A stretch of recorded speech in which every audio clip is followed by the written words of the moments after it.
All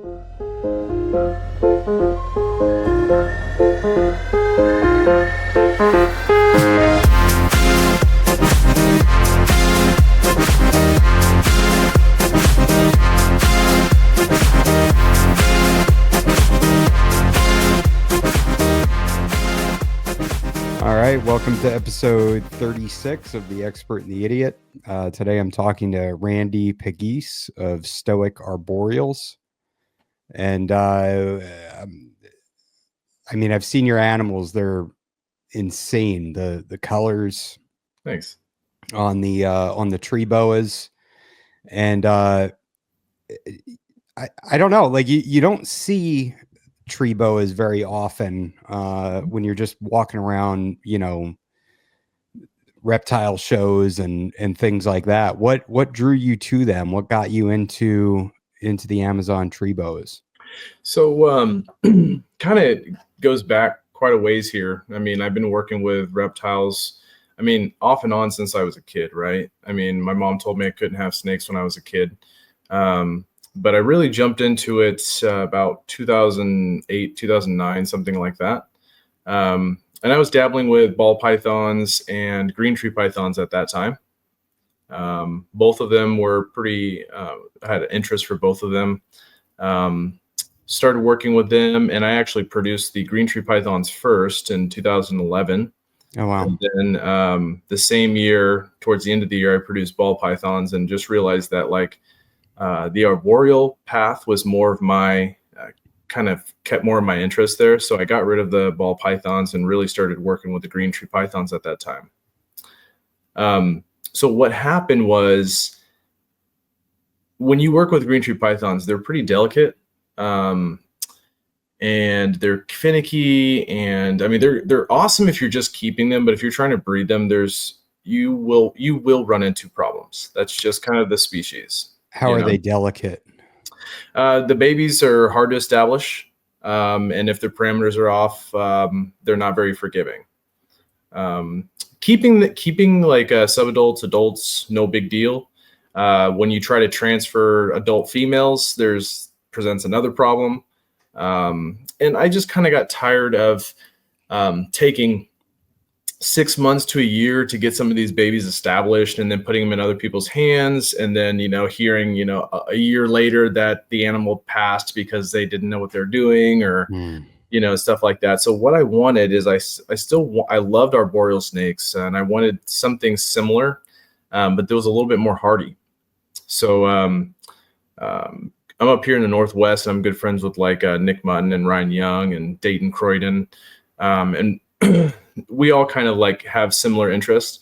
They had some Amazon tree boas, and Nick's tried to convince me to get carpet pythons for a long time, but it's just not my jam, So I picked up some Amazons from him in 2011, and it really just turned everything around for me, because I realized that this snake just fit my lifestyle much better. I'm really busy. I have a lot of kids. Like I was saying, I have 5 kids. And right now I have technically 4 businesses, but three are active. 1 is new. And so I'm constantly doing stuff all the time. And so I needed something that kind of thrived on a little benign neglect, Yeah. And green tree pythons just weren't there. So I'm still working with them, but the Amazons, they come in every color that a green tree python doesn't. Mm-hmm. That really interests me, and also interests me that very few people were working with them. I'm not a guy to chase trends or anything like that, and I try to really narrow things down for myself to find what fits for me and what I like myself. And really started getting into the Amazon tree boas between 2011, 2014. Went through a divorce, sold my entire collection. Met my current wife. She's amazing. She was dating me kind of at the end of my whole snake thing. And then in 2018, she got me an Amazon tree boa for my birthday gift. Oh, wow. So she just sparked that interest again. You know, I was doing a lot of like coral reef tanks and discus stuff. I mean, anything that's difficult, I try to. It really draws my interest. Yeah. So she really got me into the Amazon tree boas again. She got me a yellow snake that I call Iris that everyone knows now.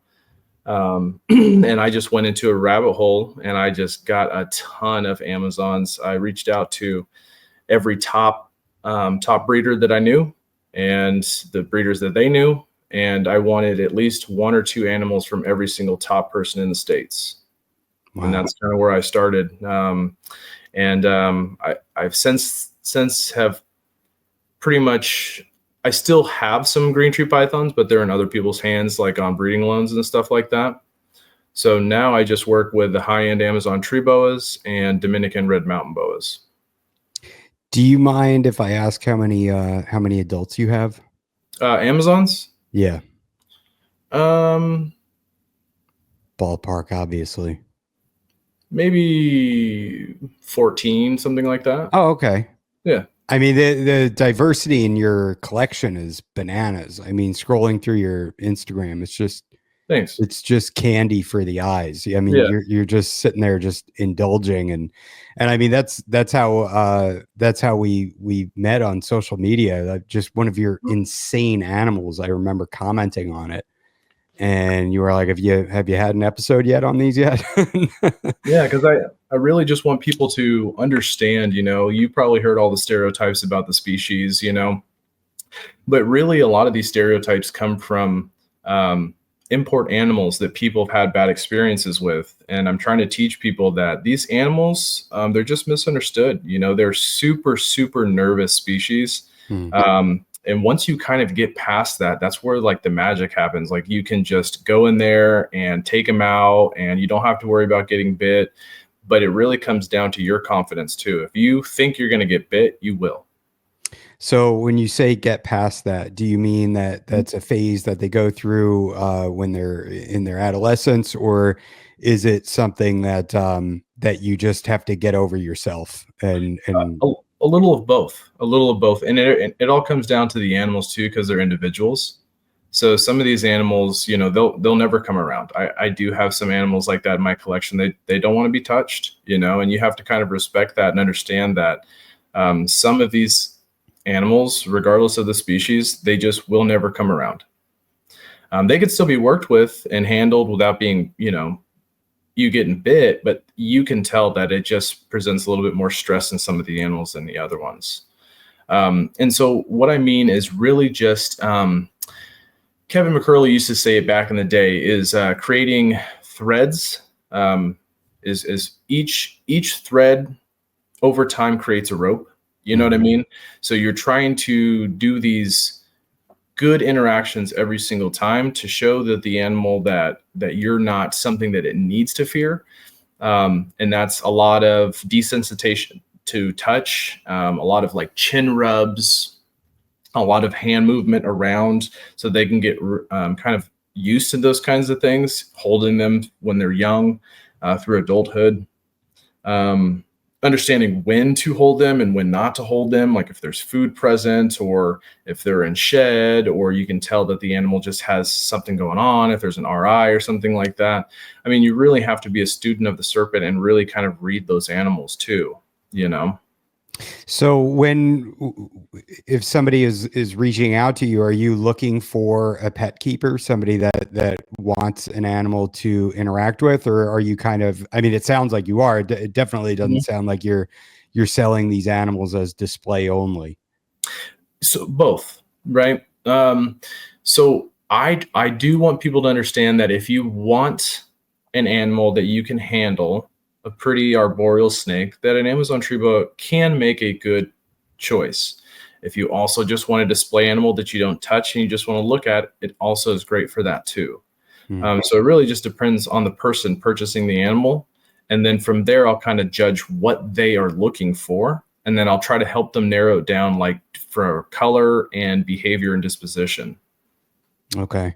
Now, what is like, I mean, you have to pardon my ignorance because I'm not so big into arboreal snakes. Uh-huh. And if I ever think about setting up a arboreal enclosure, I just think, yeah, I'll get a green tree python, down the road or something like Mhm. that. So what kind of setup are you looking at, putting together for these animals? And then also I want to get into like locality versus morph as well, and what looks normal. But anyway, sorry, I'm giving No, you no, like no. 20 We'll cover questions at all that. once.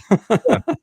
But so what's an ideal enclosure as far as dimensions, and then we can get into, in your opinion, going naturalistic versus more sterile. Understood. Yeah. So I keep them almost identically to the way people keep green tree pythons, just with a few different tweaks. Babies all start off in 6 quart tubs. Yeah, that just seems to be the best and easiest and cleanest way to do it. That works for me. And then you kind of just, gauge it from there. Between 2 and 3 years old, you can start moving them up to about a 15 quart tub, or 20, 24, 23, whatever next size you have. And then I do have small adults that are I have like an arboreal rack that's 66 quart tubs. So my small adults and males will kind of just chill in there comfortably. But I think the ideal, like if you're going to have a pair to breed, I think a 3x2x2 is really the best size for an Amazon. Some people are like, well, they kind of get lost in there. So if you're keeping them singly, maybe a 24-inch cube is okay. But really, for breeding, the male, he can cover quite a bit of ground. For me, it's enjoyable to watch them just kind of sprawled out, and they like a lot of crisscross branches. Green tree pythons and emerald tree boas, they prefer like a horizontal branch, and they'll kind of perch on that like a cinnamon bun. But the Amazons don't. Oh, they will perch like that sometimes, but for the most part, they like multiple points of contact, and they're going to be more of like a draper. They just kind of drape over everything. So it's really neat to watch, because every time you go over to see them in their enclosure, they're in a different location. Yeah. So, I mean, 24-inch cube for adults, but 3x2x2s for breeding pairs is perfect. Okay. And can you cohab them throughout the year, or is that just like an ideal enclosure for when you pair them up? Yeah. So you can cohab them, but it's going to come down to, if you cohab them, I always recommend to have an area that you can pull them to separate to feed, because that's where you kind of get into that problem, is trying to feed two at the same time. Like I can do it because I've been doing it for a long time. But I would never recommend it to like a newer keeper that's trying to keep a pair together. It's always easier to just separate them, separate the male, feed them, give them a couple days to digest it, and then put them back together. If you cohab them and do that all year round, you'll breed them too. That's cool. How big do they get? Like what's the average adult size?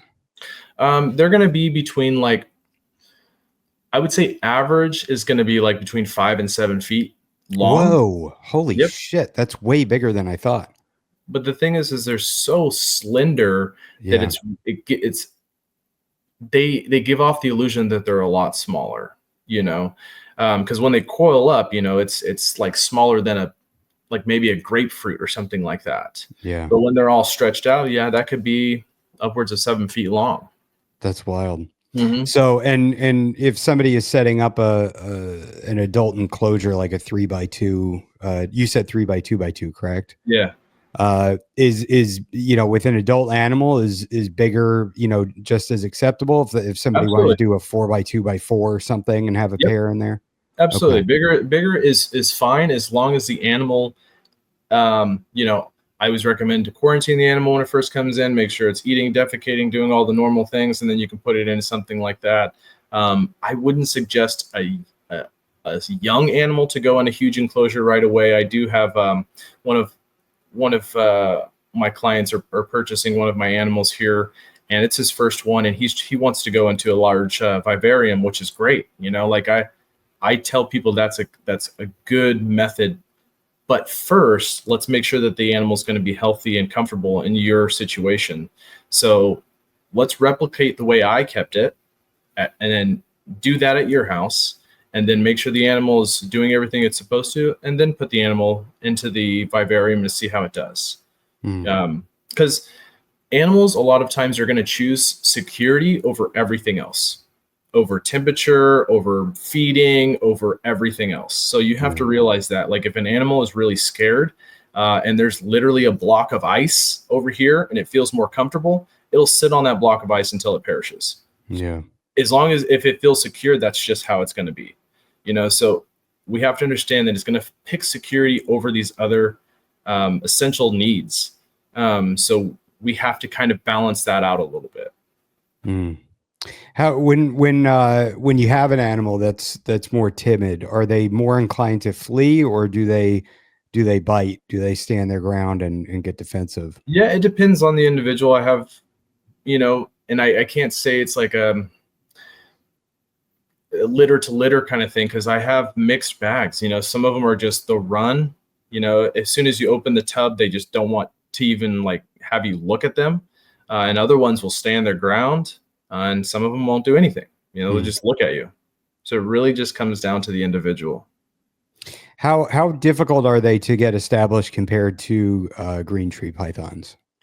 Green tree pythons are more difficult to get established, in my opinion, just because they are a smaller baby. When they come out, they're about half the size of an Amazon tree boa baby. Wow.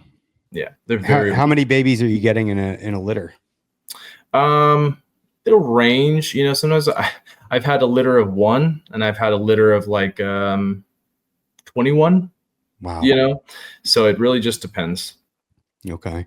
And getting into the real quick about the vivarium, I'm assuming that this client of yours, is that like a fully planted out, like, bioactive isopods? Yes. Okay. Interesting. I was listening to you on Reptile Talk with, I think 9 other guests doing the roundtable. And I heard the gentleman, his name escapes me. He was on, I think, Long Island. He's in New York. Oh yeah, Vinny. Yeah. He was saying that his enclosures, that he hasn't removed any defecation from the animals, any poop in like the last 2 years or something like that. That it's just that he has the I think that he has sort of a naturalistic setup. Not Vinny. I know the way he does keep naturalistic. He keeps a lot of plants in there, but his substrate is always going to be paper or puppy pad. Okay, I'm thinking of the wrong guy then. Yeah, I mean, I do keep somewhat naturalistically, but I won't leave I won't leave poop in there that long. So I keep the way I keep. I've kept a lot of bioactive stuff in the day. I used to breed dart frogs and stuff too. Yeah. Like I said, I have a good knowledge of like fish, so I have like this.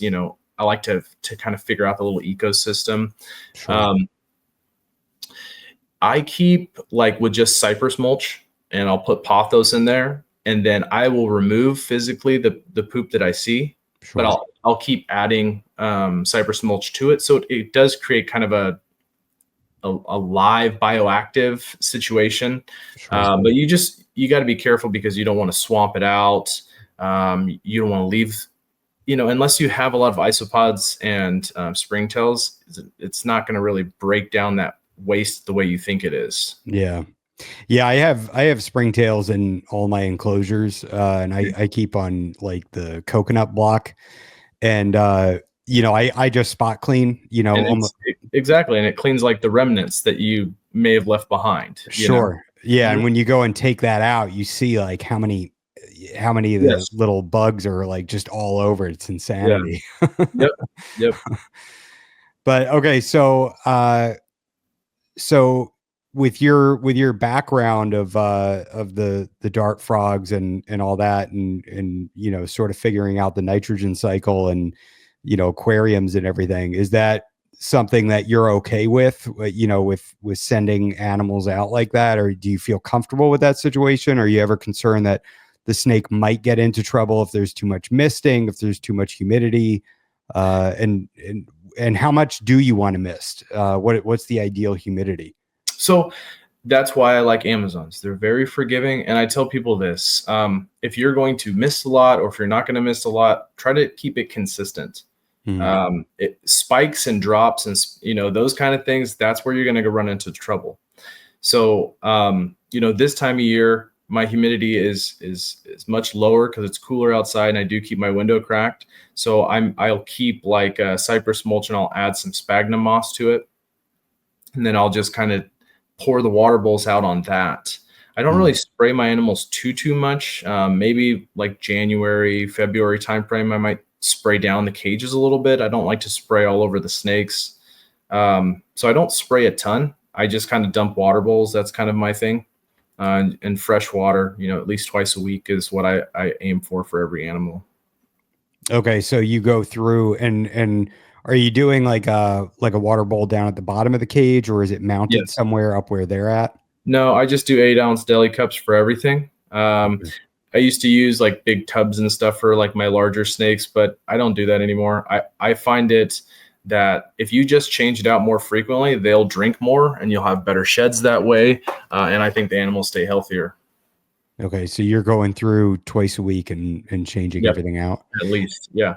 And you're doing all deli cups, or do you have anything that you have to actually wash out? Nope. I just do deli cups now. Nice. Yeah. And I just found that like when I was using larger tubs, I'd be more discouraged to change it. So I'd be like once a week, you know what I mean? And I don't want them like, drinking that water after a while. So I just realized like for me, it's just easier to go in there and just do a full sweep, clean them all out, and just use the throwaway delis. Okay. And how long does it take to fully establish a baby and to the point where you're comfortable to sell that animal? I had some babies in August, September, and they're going out now. Okay. So less than 6 months, like yeah. I mean, you can 2-3 months would be okay for an Amazon, as long as some of the babies come out super robust and really they're feeding aggressive right out the gate, so those ones is like, especially if I'm saying it to someone who has kept this species already, then I'll feel more comfortable with it. I have some people that are newer to the species. I might want to wait until that animal just takes off a tong with no hesitation, once that happens and the animal has some good weight to it and it's had a few sheds in my hands, then I'm okay sending it out. What are you feeding like prey item size to an adult? I don't start off with anything smaller than a fuzzy mouse. Okay. So that's what I start all the babies on, is I do a fuzzy mouse. If I'm all frozen thawed, I don't use live. If I'm having any problems with getting animals to eat, I'll hold off. I kind of use like the Ryan Young method. I'll just kind of let them starve. And eventually I'll offer like a brained pinky. We like peel back, or not pinky, but fuzzy, peel back the nose a little bit, and I'll squeeze the head so some brain juice comes out. And that does give them a little scent. That in conjunction with like dipping it in really, really hot scalding water and then offering that, I usually have success that way. Okay. Do you ever have to resort to quail or chick down or? I have not. Okay. No geckos, anything like that? No, I mean, I do keep feeder anoles for my Dominicans, because that's how I have to start them. But the Amazons are much easier in my opinion. And I'm kind of at the now I've done this for so long that I'm kind of like, if the animal's not going to eat, it's not really worth trying to save it. Like I'll try a couple things here and there, but I'm not going to be stuffing food down its throat. I had a horrible green tree python clutch at the beginning of this year, and I kind of didn't listen to my own, rules there, and I force fed an animal for like 6 months and it still died. And that's just kind of how it works. Like that it's not going to make it, and you just do the best you can, because I have a hard time culling animals, but it is what it is. What do you have? Are the anoles like a good option for animals like that, since you have them available? Or Well, I've tried to offer anoles to chondros and Amazons, and they're not really interested. Really? Yeah, so at least the frozen thawed anoles. But the Dominicans, that's the only thing I feed them for the first like 2 months of their life. I won't even offer anything else. It's just not worth my time. There's a guy in Florida that catches them, all the brown anoles for me illegal. Like they're invasive down there. So Yeah. he just catches them and sends them up here. And then I just cull all of them. It's usually like, I got like 300 at a time. Jeez. And I just cull all of them and use them. I thaw them out and just do drop feedings. Like Dominicans are a little bit interesting. They're a little bit more tricky because you can't really tongue feed them. They're super, super timid, way more timid than an Amazon, but they won't bite. They'll just musk on you. Yeah. So it just depends, you know. So I'll offer them, I'll just thaw out some anoles and I'll drop it. And I'll just do that for the first couple months of their life just to make sure that they're getting going. And then I'll take an anole and I'll mush it up into a Ziploc bag and I'll put some fuzzy mice in the bag, shake it up, and I'll do the same thing with the fuzzy mice. I'll drop feed those, put it in each cage, close the tub. Don't even try to offer anything off tongs. And then they'll start taking those. And then once they take a scented fuzzy off a tong, then I'll start offering fuzzies off tongs. And then it's time for me to start selling them. Okay. So those ones take a lot longer than some of the other species to get going, but there's no one working with them, you know, like I keep mentioning Nick, but he's a good buddy of mine up here. And he always tells the breeders, you know, like if you're working with ball pythons or you're working with common species, you know, like me, Amazons, it's kind of in our duty to breed something else, breed something that could be lost in the hobby. And no one's really doing it. The Dominicans, for me, I've done it 4 years in a row now, and some people have had a lot of trouble with it. So for me, it kind of comes easy. So I just do it, and they sell pretty easy. But yeah, you know, just to keep some of these species around, we don't want to see just, you know, crested geckos and ball pythons and corn snakes and, you know, the normal stuff. We want to see all of it. Yeah. What do you have any concerns about any parasites with the anoles? Sure, of course, but you have to understand, you know, so that's why I do freeze them first. I try to get rid of as much of that as possible. Yeah. I understand that some things, you know, can still last through freezing, but that's a risk that I take. You know, it's either start them off this way and get them all, like literally I've probably over 4 years, I've probably had one baby per year pass from not eating for me. Wow. And I usually have pretty big litters. They're going to be between like 15 and 23 babies at a time. Wow. Something like that. Yeah. Well, I could send you some anoles and baby agamas too. Okay. Yeah. Because I'm down in Florida. Yeah, those things are everywhere.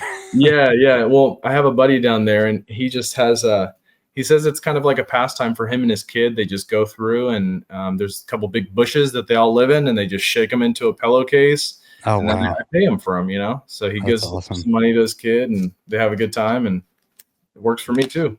Yeah, we've gone out with these cheap, rickety fishing traps from Temu, and we fill them up with crickets and just catch all sorts of invasive species. My kids get a kick out of it, you know, being able to see all the.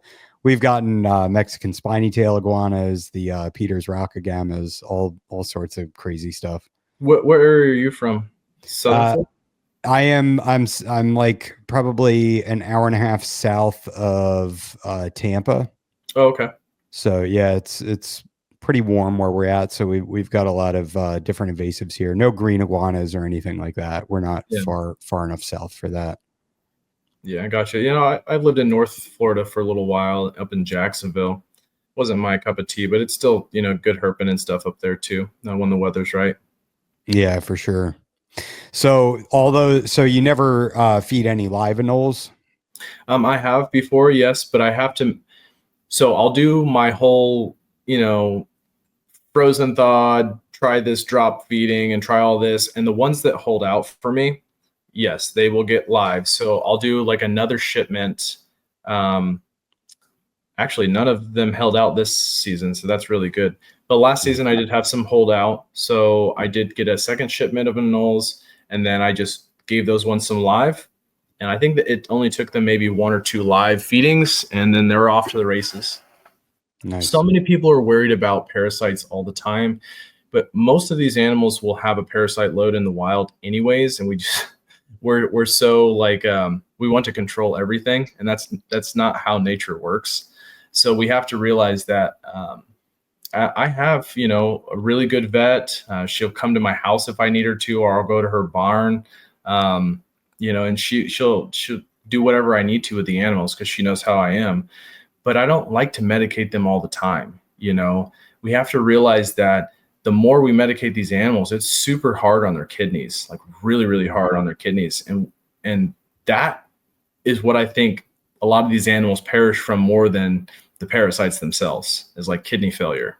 If you've ever had a snake that had like a dark mass after it passed, it's typically kidney failure.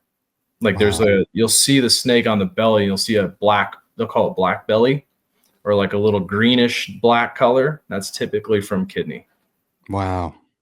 What have you seen that with? I've seen that with green shoe pythons. I've seen it with Amazon tree boas. Probably like wild collected that have gone through a barrage of treatments and everything for parasites and all that.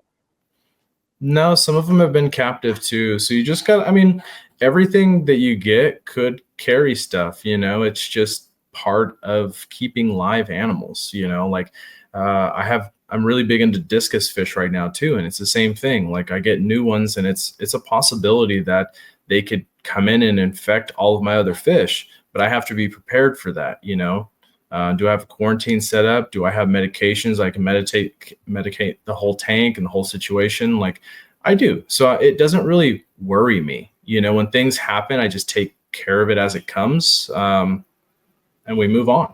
Yeah. Yeah. I mean, I have plans of keeping diamond pythons outdoors, and I know that at some point they're going to eat something. They're going to eat some wild animal. It's inevitable. They're like a mouse or something is going to get in there and they'll get it. But I mean, I was just talking to Ryan Young a couple weeks ago on the podcast, and he said that, he goes out with his pellet gun and takes out rabbits on occasion. Sure. And is, so it's kind of ridiculous to have that mentality where you can't feed anything that comes from outdoors. I mean, and Ron St. Pierre has said the same thing. He's got geckos all around him that he can use to get animals established and everything. I mean, we want to do the best we can within reason, right? We want, like, if you're keeping your diamonds outside, you're going to try to avoid outside pests coming in. But if they do, you're not going to really stress about it unless you see something negative within your animal, right? Yeah. If the animal comes in, you start to see nematodes or roundworm coming out of its feces, then you're going to be like, okay, it's time to treat with some Panicure, some fenbendazole, or some metronidazole, or something like that. Like it's pretty easy, man. Like parasites are not really that big of a deal for me because it's such an easy remedy, and people are so scared. But I used to buy imports all the time from Bushmaster. When I was trying to establish my collection back in the day and I didn't have money, I would buy a ton of animals. Like I think I would spend like $20 for garden Amazons and like $40 for colored Amazons back in the day. And I would just get them straight from the bush with ticks all over them and everything, Yeah, Cam didn't care, man. He would just open the bag, count them, and then ship them back off.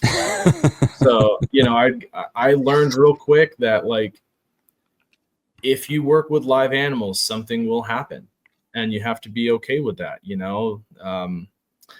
What are you going to do? Do you have a quarantine situation? Do you have meds on hand? Do you have a vet that you can contact when something happens, right? Even if you're breeding, you should have a vet that you can contact.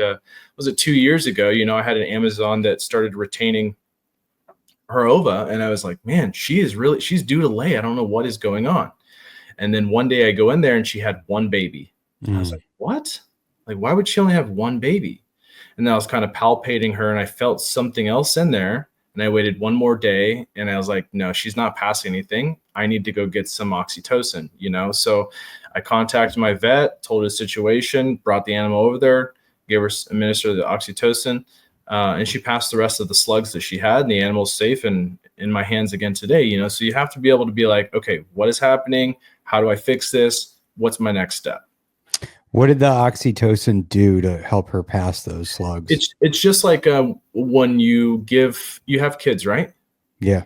Did your wife have to take like any pitocin or anything when she was going to labor? Did they induce her at all, Um, or water break, and they want to get things going? no, everything went pretty much. No, there was nothing like that. Okay, well they do it in humans too. It's just called pitocin. Okay. But it just induces them into labor, right? It's going to speed the process up so that nothing happens. We didn't want any decay or something like a toxicity inside the animal if like something burst or Sure. something was twisted. So we just wanted to try to clear the animal as quickly as possible. So that's why I wanted to administer the oxytocin. Wow. That's awesome. And it's, Mhm. I mean, it's great that it was a happy ending. Now, what do you do with that animal going forward? Are you going to continue to breed her, or are you She's concerned in that that's cycle this year. okay? Yep. And are you concerned at all that that might be like a recurring issue?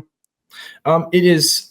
I make note of it, but it's not a concern of mine, right? You've talked to Ryan Young, and he probably told you some stories about animals that, Yeah. dude, he's had animals that have like green tree pythons that like laid their eggs with their oviduct still attached to everything, and like Oh, he like cuts it off and stuffs it back in, and they still breed for him with the the whole oviduct because they have jeez. two. So like they are resilient. They want to reproduce. Like these animals go through so much in the wild and live. You know, like in the wild, a snake can have like a big chunk taken out of it and it's still fine. You know, like these Sure. animals can endure quite a bit, a lot more than we think they can. Yeah. Wow. That's wild. Does Ryan have a vet, or is he the vet? Is he the vet on Both. staff? Both. Yeah, but Wow. see, when we have been working with these animals for so long, like even my vet, what she tells me is that she says, Randy, I am an expert when it comes to medication. I'm not an expert with your species you work with. You are. So I want to hear from you what you think is going on. And then I'll tell you what I think is the possible solution. We'll come to a consensus. Nice. Yeah, it's a good vet. Yeah. Yeah, I mean, the last time I had to deal with an RI, I had to go to a different vet. It was like 2 or 3 days before a hurricane was going to hit us. So it was like an emergency. I knew I had to get there before we lost power, and work was going to be crazy. And so I had to go to this different vet that I didn't have a relationship with at all. Yeah, that's And yeah, it sucks. And they ended up prescribing an antibiotic. I can't remember which one it was, but it was Baytran oral. It was or oral, and Septazidine. it was like for dogs and cats. Like it Mhm. was strawberry flavored. Well, most of these medications are not made for reptiles, right? There's not enough studies done on that. They just know that they can dilute it down enough and give a Yeah. small enough dosage that it should be fine for the reptile. But all of the research has been done in mammals. Mm. Well, and the other thing was she came out and told me that she had like a skin infection because her belly scales were pink. Hmm. And I said, well, she's going into shed. Like you can Yeah. see that her eyes are just barely starting to get, Hmm. cloudy and opaque. And she was like, no, that's a secondary infection. It's a skin infection, and just Yeah. wouldn't listen to me at all, Hmm. It's and so hard because they've paid for their schooling. They think they know everything, and a good vet is going to tell you that they don't know everything, right?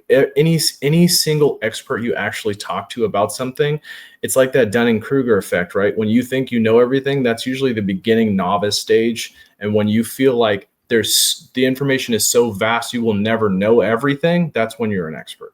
right?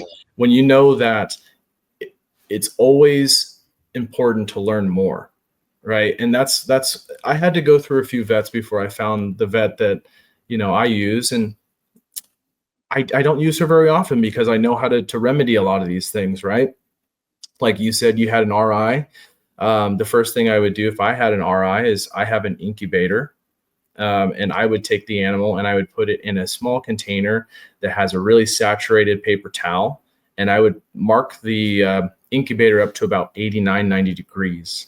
And my way of thinking is, let's start to see if we can actually almost create a fever for this animal, right? To help it fight its own infection or virus or whatever it has itself. Because if the animal has a virus, giving antibiotics is not going to do anything. People don't realize that. They think that there's going to be a medicine for everything. But if you have a virus and you go to the doctor, what does the doctor tell you? Yeah, there's nothing that they can do. Right. Sleep, vitamin C, water, It's and if we hadn't been going into a hurricane, that was, oh man, that just made everything so much worse. The thought of losing power and that's scary. Yeah, it's never fun. It's pretty interesting, and like you said, I mean, with you try to minimize the risk as much as you can, as in all the places that are within your power, but shit's still going to go wrong here or there. So let's talk a little bit about the sort of the localities and morphs, or just, what do these snakes actually look like out in nature? Yeah. And, I mean, I know that the morphs listening to the podcast, that all you guys ran, the morphs seems like such a rabbit hole. It's not even funny. Yeah. But we're still learning, it's very nuanced. So we're really still at the beginning cusp of all this. It's kind of like ball pythons back in like 2008. That's kind of where we are with the Amazons. Wow. So what is a wild type look like? How many different variations are there? Does it go off of locality? How does it work with Amazon tree boas? So we'll start with locality. We don't have a handle on locality tree boas at all, right? And the reason is it's the only legal export is through Suriname or Guyana. So all of the animals can be collected any and everywhere, but they're only going to be shipped out through those two ports, right? So we can call them Suriname or Guyana stock, but it doesn't necessarily mean that they were collected from those locations. That's the only exporting area that they are all shipped to go out to America or UK or, Europe or wherever. Okay. So locality is kind of, we don't do that the way the green tree pythons do. There probably is localities. I've talked to some people in the South, and they think that like some of the more colored variants are going to be found more southern and chilly and stuff like that. And a lot of the darker stuff is going to be up north. But if you go on to, I don't know if you're familiar with like iNaturalist. Sure. That's such a great site because you can just see like where everything was found, and it kind of debunks that because it's all over the place. Yeah.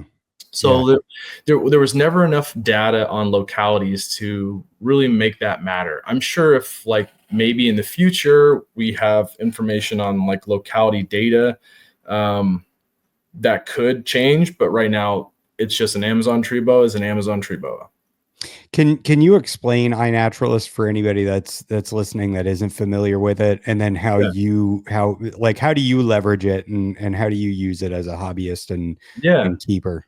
It's great because it's an app or a website that you can go to and actually look for different species, but really what it was made for is for people to document where they found different species, right? It could be down to plants, animals, but we're looking at snakes. So you can go to iNaturalist.com and you can type in the species you're looking for, and it'll come up where everyone has found those animals in the wild. So it's very helpful if you're trying to do like locality data and stuff like that. Like with my Dominicans, everyone back in the day used to say, oh, well, the red is different than the Haitian boa. One's a Dominican red mountain boa, one's a Haitian boa. Well, they did genetic studies to show that no, they're the exact same species. And then if you go on iNaturalist, you can see that not only in the Dominican Republic, but also in Haiti, that you can find both varieties. Right? You can find the pastels that they call the Haitian boas, you can find the red ones, and you can find them in both sides. So really what I tell people with those animals is Dominican red mountain boa and Haitian boa are incorrect. It needs to be called a Hispaniolan boa because that just covers the whole island. So that's kind of how I use it, right? To like kind of back up some of that data that people have been saying for years, like, oh no, this is how it is. And, you know, and I'm kind of like that with the green tree pythons too, because everyone's like, well, if it looks like this and the tail's like this, and then it's this species. And, you know, if it looks like this and this, and that's true in some aspects. Like, you know, you're talking to Ryan Young, he thinks there's about 4 different ones, you know, and they're not necessarily classified because the mainland ones can kind of blend a little bit. Those ones are a little bit tougher. You know, but you can go on iNaturalist and you can kind of see where some of these people have found them. And then you can kind of compare phenotypes to what people are actually saying is the supposed phenotype for that locality. Yeah. Yeah. I mean, Eric Burke has said that too about the carpet pythons he's seen in Australia, that they don't look like what they should be. Exactly. Yep. And so I like to do my own research, and I think everybody should, you know, let's not just take everyone's word for it. Let's use that information and let's help it grow. Yeah, I mean, I was just recently using iNaturalist to look at boa constrictor occidentalis and look at where a lot of them have been, you know, observed in nature.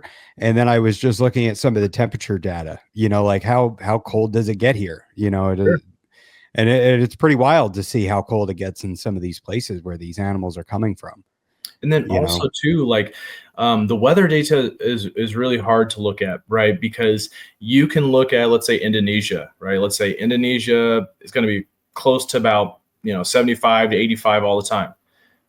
But there's going to be caves and microclimates that can get lower than that in areas that some of these animals may take up residence in, and we're not understanding that because we're only looking at the ambient temperature for that location. Yeah. So we have to take some of those things in consideration too. But we have all this information at our fingertips. It's like, why aren't we using it more? You know, and it's great. iNaturalist, being able to go on Google Earth and looking at some of these things and finding the temperatures and tweaking things and seeing how it works within our own collection. Sure. And I mean, you know, I was in Washington State back in the summer, and we went somewhere up to some mountain. It was like a fossil adventure you could go do, pay to go do. You know, you go chip through the rocks and everything.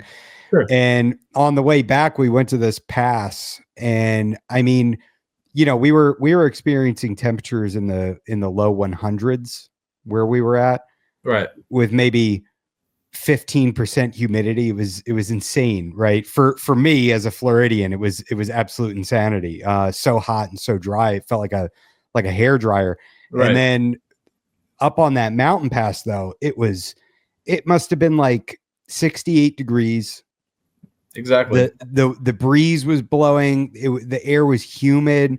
You know, everything was green, and it was incredible. And it was only maybe a 45-minute, you know, 50-minute drive. Yep. So yeah, if you're looking at, you know, this weather data for this one spot, you know, who's to say what it is 50 minutes in either direction, either north or south or up a hill or whatever. Yeah, but it's a good starting point, you know, like it's a good starting point to understand, like, okay, well, someone has told me that I need to keep the animals within this range, but you're looking and you're like, well, the range is much greater where they're actually located, you know, so you can kind of tweak things a little bit here and there and see how it works. And that's the kind of stuff I geek out about, man, is I like the technical stuff. People tell me all the time, like, oh, these species are hard to take care of, or they're hard to tame down, or they're hard to, you know, do this and that. That's why I've done the dart frogs. I've done the saltwater tank. I've done the discus. I've done the green tree pythons. Like I like those challenges. I love to learn about those little technical details. Yeah, that's why I want to get short tail pythons. Yeah, those are sweet, man. Yeah, I got a buddy up here, Sound Serpents and Rob Christensen. Like those guys kill it with short tails, man. They're freaking awesome. Yeah, Rob is We're such up a cool here. dude too. He's such a Yeah. nice guy. Have you seen Christian Elmer's short tails? They're nice No. too. If you like Borneos, I don't know exactly what short tails you're looking for, but Oh yeah, I mean, I love looking at all of them. I've been on the fence for quite a while, and I finally just took the plunge with some bloods, and I settled on line bred bloods. You know, because I feel like if I got into morphs, I would Mhm. just lose my mind, Right. and you know, it's too It's much. another rabbit hole. Yeah. Exactly. But if I go line bred, I'm like, all right, this is like basically the best I could possibly get for, you know, for line breeding these animals for their natural appearance, you know. So yeah, that's I'm excited about that. Yeah. Anything new. And like you said, geeking out about it, it's I love talking to the dudes in Australia that, you know, Yeah. keep diamonds or have seen diamonds or know, you know, they've seen diamonds on walking paths and things like that. Yeah. And then they tell you that, yeah, it gets down to like, you know, whatever, 33 degrees there. Or And even just talking to people who probably keep diamonds outside here. I'm sure you're familiar with Brandon Wheeler, right?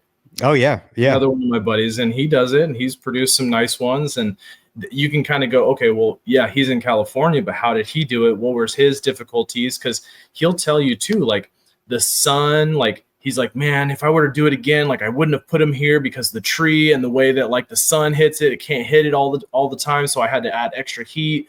And then you know, just going back and forth with guys like that would really benefit if that's what you're looking for, you know.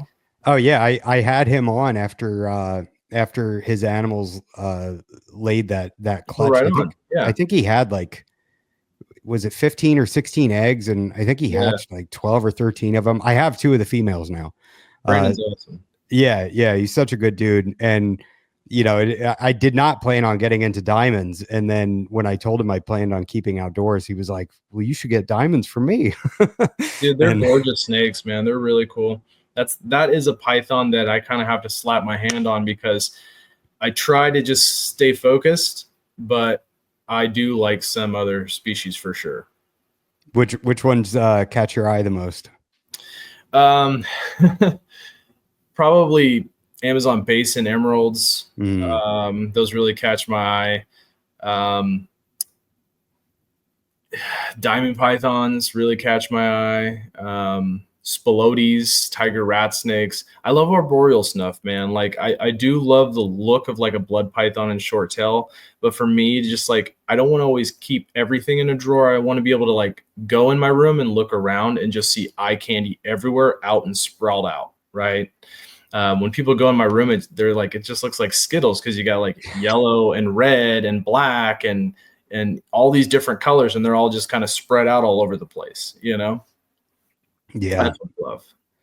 Yeah, for sure. I mean, your animals are bananas. So what are you keeping mostly? Are you keeping, I mean, what, I guess we can't call it locality, but are you line breeding you know, a lot of wild type animals, Yeah. things that you would see in nature, like some of those insane fire, you know, I mean, just the reds Mhm. and oranges and everything. Is that something you would see in nature, or is that a morph? Some of them are wild top phenotypes. So let's go back a little bit because Amazons are really complex, and we've had to kind of start reverse engineering them because, right, the ones we get from the wild are all going to be like garden or yellow or tricolor. Like those are the three most common that we see. But we also do see reds. We also do see leopards from the wild. We see a lot of this variation: oranges, yellows, whatever, bicolors. So we had to kind of reverse engineer to see like, okay, which one of these is an actual true genetic mutation that can be inherited and passed on. So we started with, a lot of people started with like the red, right? We wanted to figure out like, okay, is red itself recessive? And then over time, we've realized that yes, red and somehow calico, they're recessive and they're related to each other, right? That was like the first one. Then we realized this garden and Halloween trait, those two are kind of the same trait, just expressed a little bit differently. I tell people it's kind of like a sliding scale, right? Some of them won't get all of the color and pattern, and it can stop in like the middle. So it's kind of hard to tell.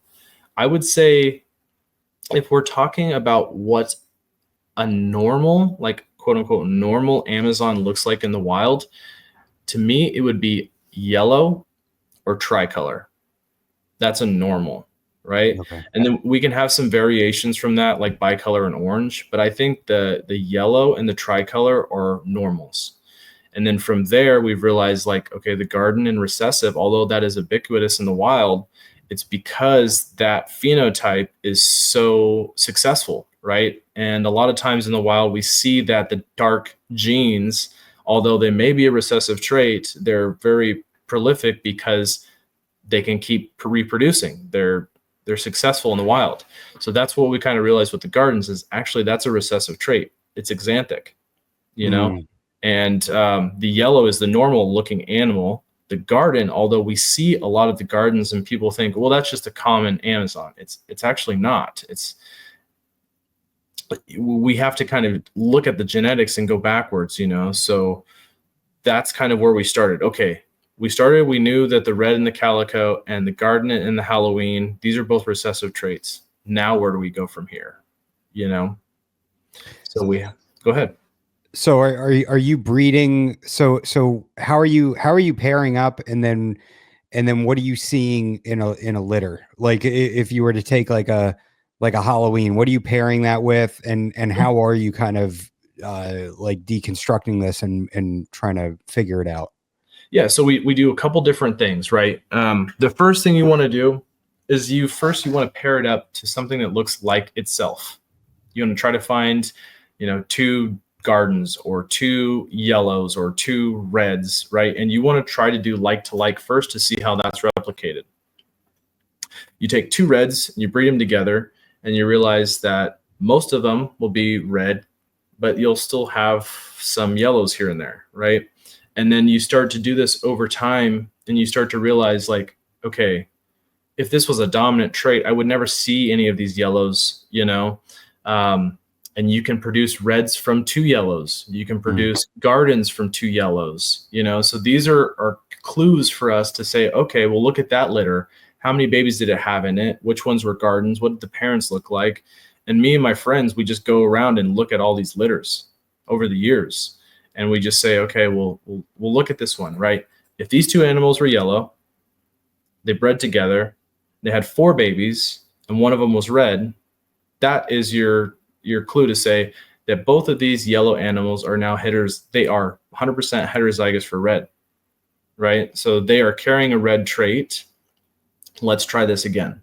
So we do it again to see if we can replicate those results, and we typically do.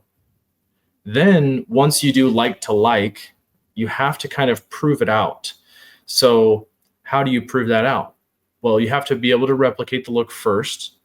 Then you have to be able to put it into a normal, okay, that doesn't have that trait, and make hets.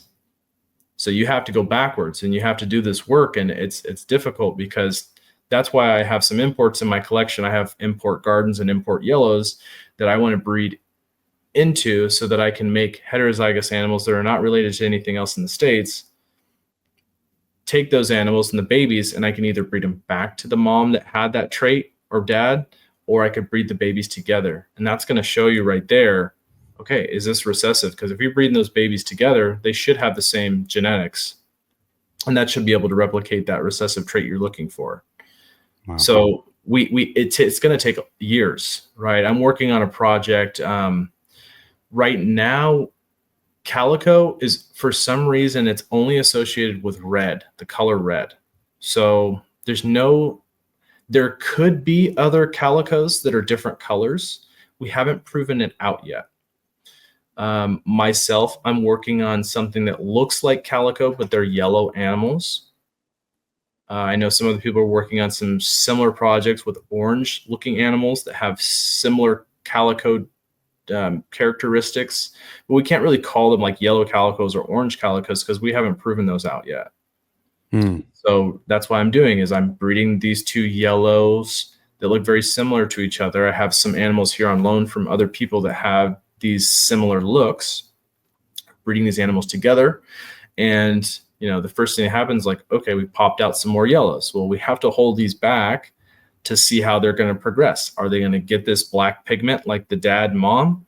Or are they just going to turn into normals and we just created more hets, So you really have to go back and forth and then work with other people in the hobby too, because I don't have a ton of time or space.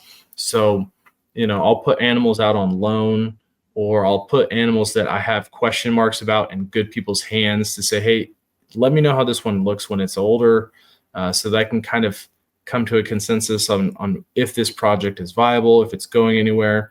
In doing this kind of stuff, I could be like, well, I'm trying to prove out a yellow calico, but because these species are so nuanced, I could be discovering that it's a completely different trait that looks kind of like calico, but maybe it's a granite gene, right? And now I have to prove that out.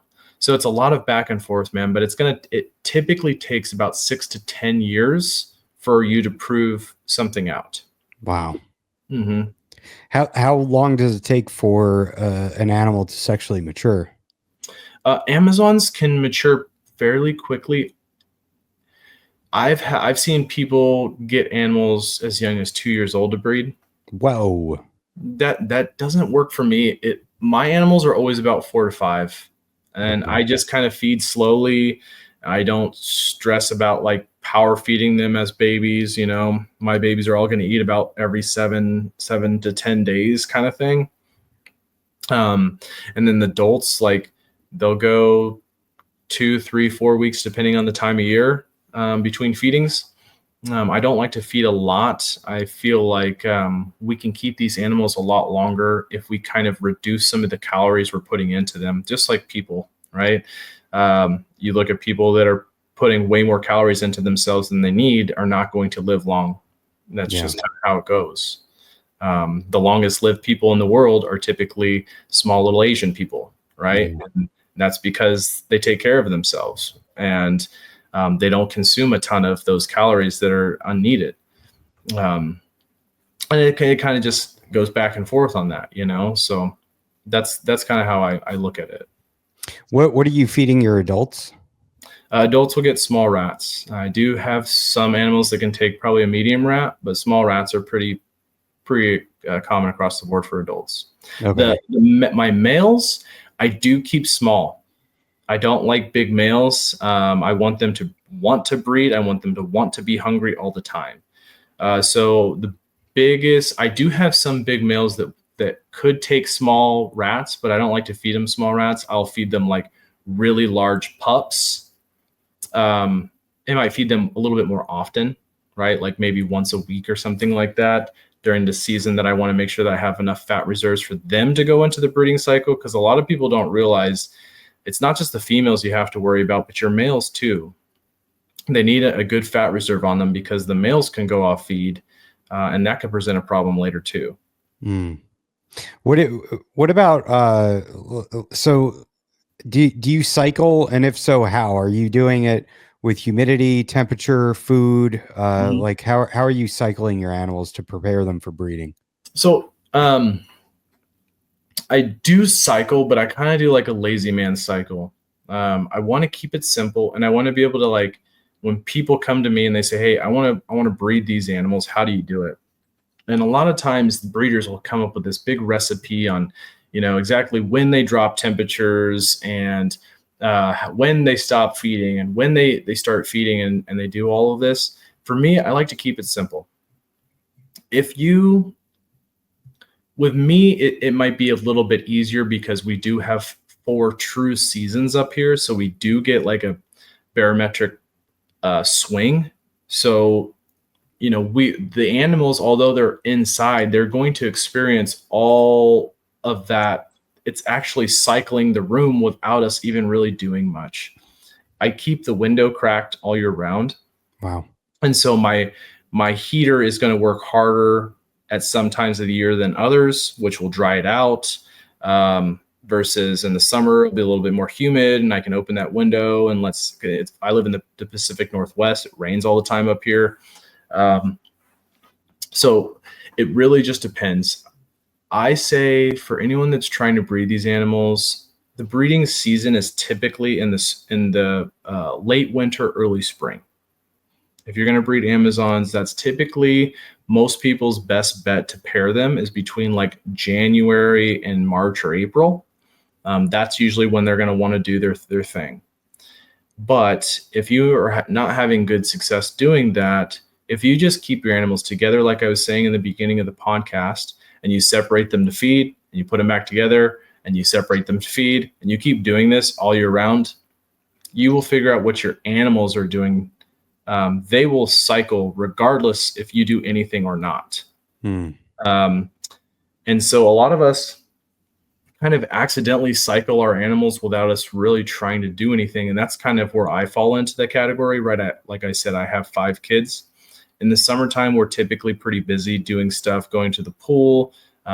Construction work is really busy up here in the Northwest because everyone tries to cram everything into like the good season.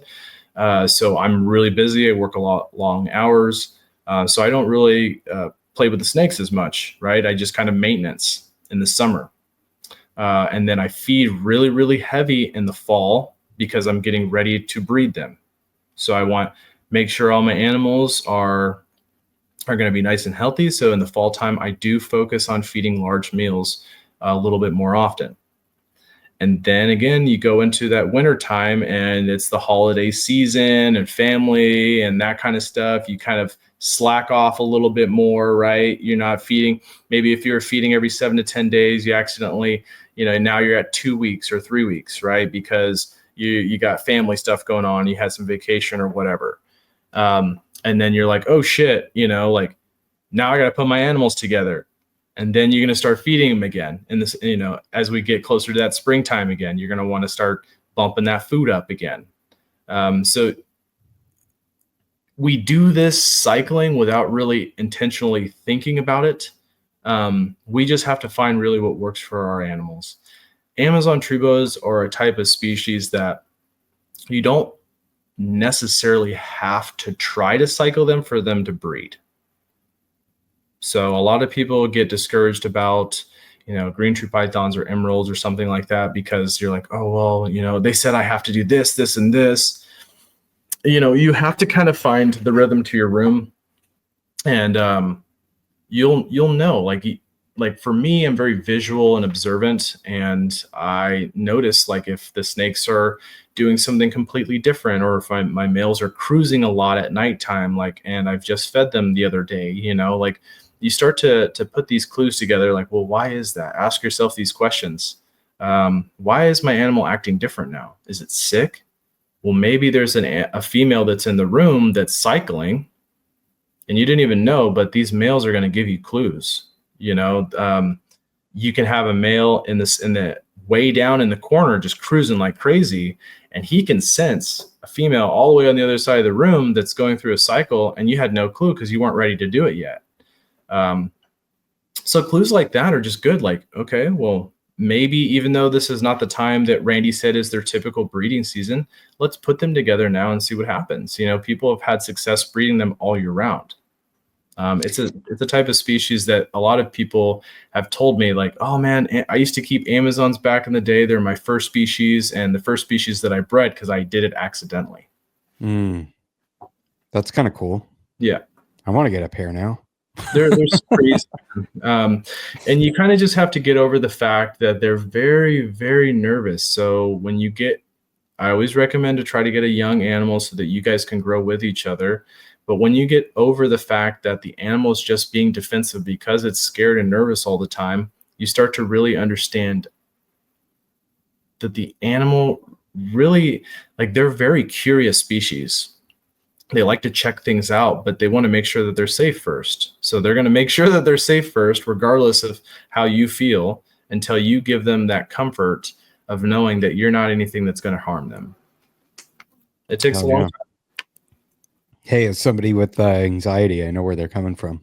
Yep. No, I have a lot of anxiety too, man. Like with 5 kids, you start to get a lot more anxiety as you have more kids. Yeah. Mm-hmm. Yeah. What if I die? Yeah. Dude, like I have, a few businesses. I always think all the time, like, if I fail, that's so many other people's families. You know what I mean? Like, so it's a lot of anxiety. It's not just my family that's on the line too. It's everyone else's that works for me.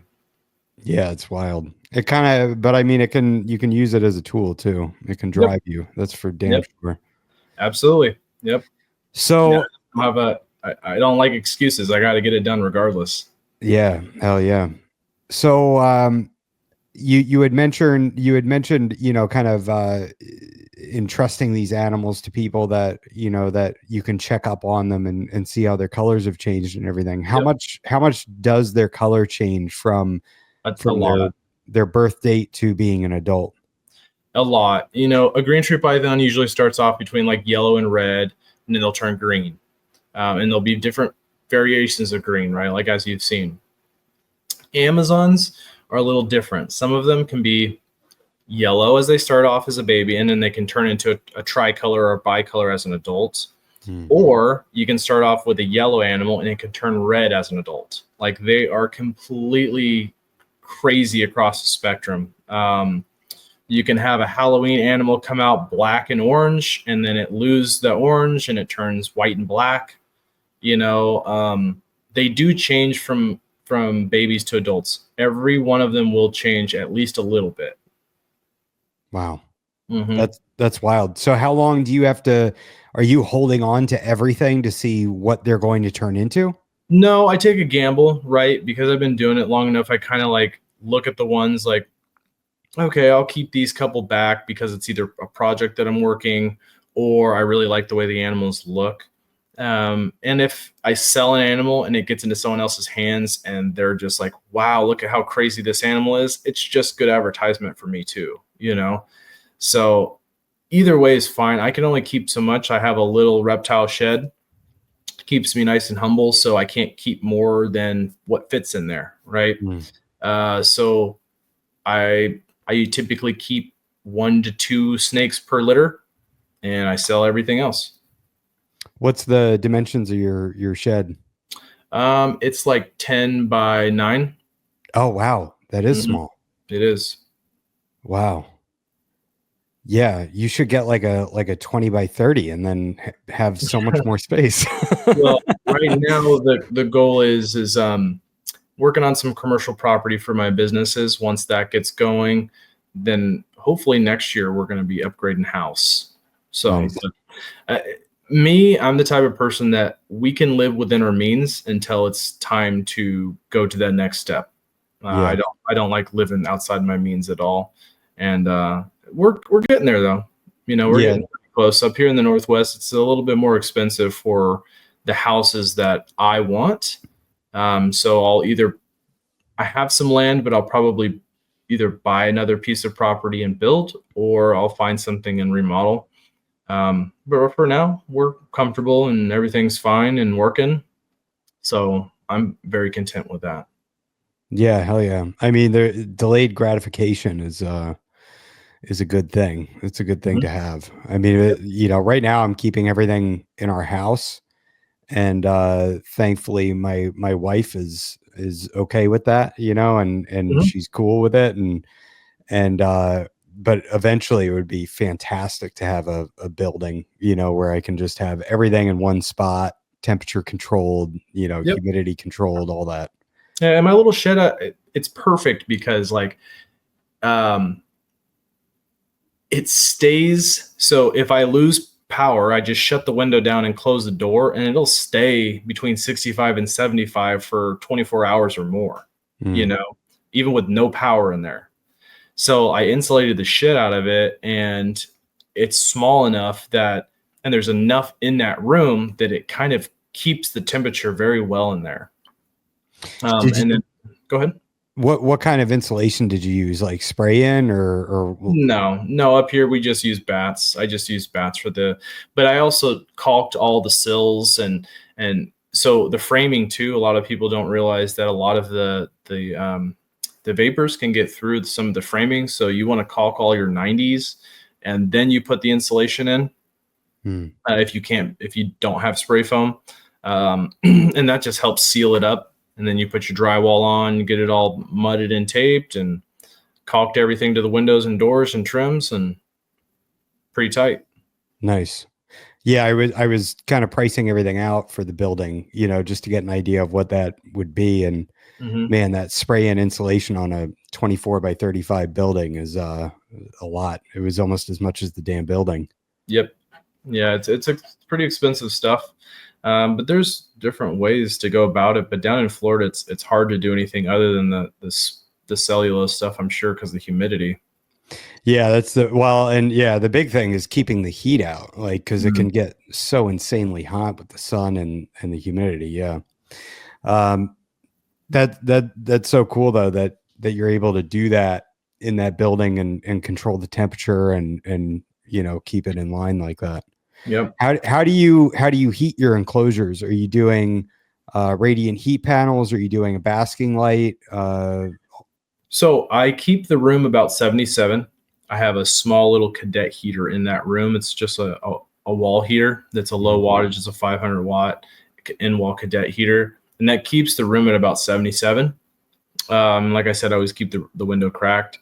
And then all of my adult cages will either have a radiant heat panel or a light shroud that I could change the light fixture out, the light bulb.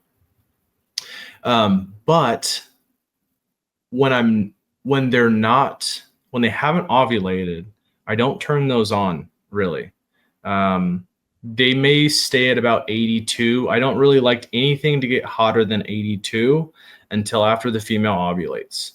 I like to try to keep all my snakes cooler. Between 77 and 82 is really what I'm shooting for. So if I have anything turned on at all, like I do have the baby racks, I'll have heat and stuff like that, but it's only set to 82. The room will fluctuate, like during the day as the sun is blasting through the full light door and the window. It's gonna get hotter in there regardless of what the heater is doing. The heater just shuts off, but it still stays a little warm in there like a greenhouse. So then the temperature in those cages that are at 82 will shut off once it gets to that temperature. So it's kind of a fail safe. And then if the cadet heater fails, then the temperatures will turn on so that the animals can be comfortable until I can figure out what's going on with the heater. But I prefer light bulbs. I know I've kind of gone backwards because I went to heat tape and radiant heat panels, and I really thought the radiant heat panels were kind of like the end all be all. But I've realized that I like the light bulbs a little bit better. Wow. During the regular season, I can use a fluorescent bulb, and it's just going to grow the pothos that are in the cage. And then after the female ovulates, I just switch it out with a 30-watt light bulb. Okay. I switch it out with a 30-watt light bulb. I don't feel like it dries the cage out as much as a radiant heat panel does. And it's a nice basking spotlight so that the snake can kind of sit in this little area and it get really hot here, but then it could really get away from it if it needs to. I think I like it better. So if I ever have a problem with a bulb's pretty cheap. You could change it out pretty easily. But yeah, I think that I've learned to just really like the light bulb situation a little bit better. Yeah, I'm currently switching from deep heat projectors over to light bulbs, just basking lights. Okay. And yeah, it seems like it doesn't dry it out as much. It seems like it's more focused. It does get a little hotter. Yes. In my basking area, but it's cooler in the rest of the cage. So they can, like you said, they can get away from it if they want to. But they also, I just put my my boa imperator in with one of these bulbs, and she like went under that, and she's been just sitting under it. As soon as the light comes on, she gets under it and just coils up all day long and just sits there. And so she seems to really be enjoying that basking and the light and everything. So I think so too. They're in the wild, they're going to be used to that overhead heat, and that UV that they could feel on their skin, that I think they almost long for that, like feeling of like us being out and sun tanning and how good that feels. I think they like that. So I just kind of replicate that, especially with arboreal animals. I figured that like they're going to want to seek little areas that have that sun kind of through the dappled forest, and there's just sitting there getting that heat ray, and then they can kind of go away from it as they need. Yeah. Yeah. Right. Like that's their whole life Mhm. in the wild is going up towards the light, And then I just where, keep all my light bulbs on. I use Casa Wi-Fi timers. I love them because they're like Bluetooth to my phone, so I can control everything that way. But you can also set it up for sunrise and sunset within your location. mm, So that's what I like for this time of year. It's just that's going to change your light cycle without you even having to do anything. And I don't necessarily know if I think light cycle does a ton, but it could.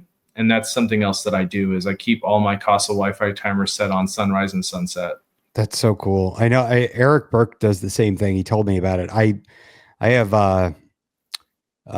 Mercury or something, Mercari. I can't remember what it's called, but, they're like smart switches that I plug all my fixtures into, and I don't have that feature. I'm so jealous of everybody that has that.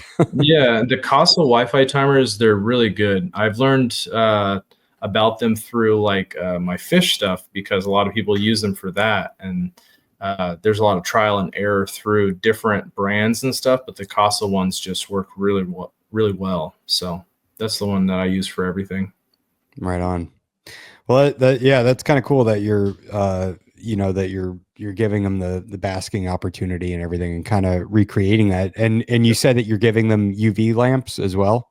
I try not in my breeding cages. I do have some UV fixtures in some of my arboreal cages for the subadults, and that's only because I used to breed tokay geckos, and I had it for them, and their cage requirements are pretty similar to like a juvenile or subadult Amazon.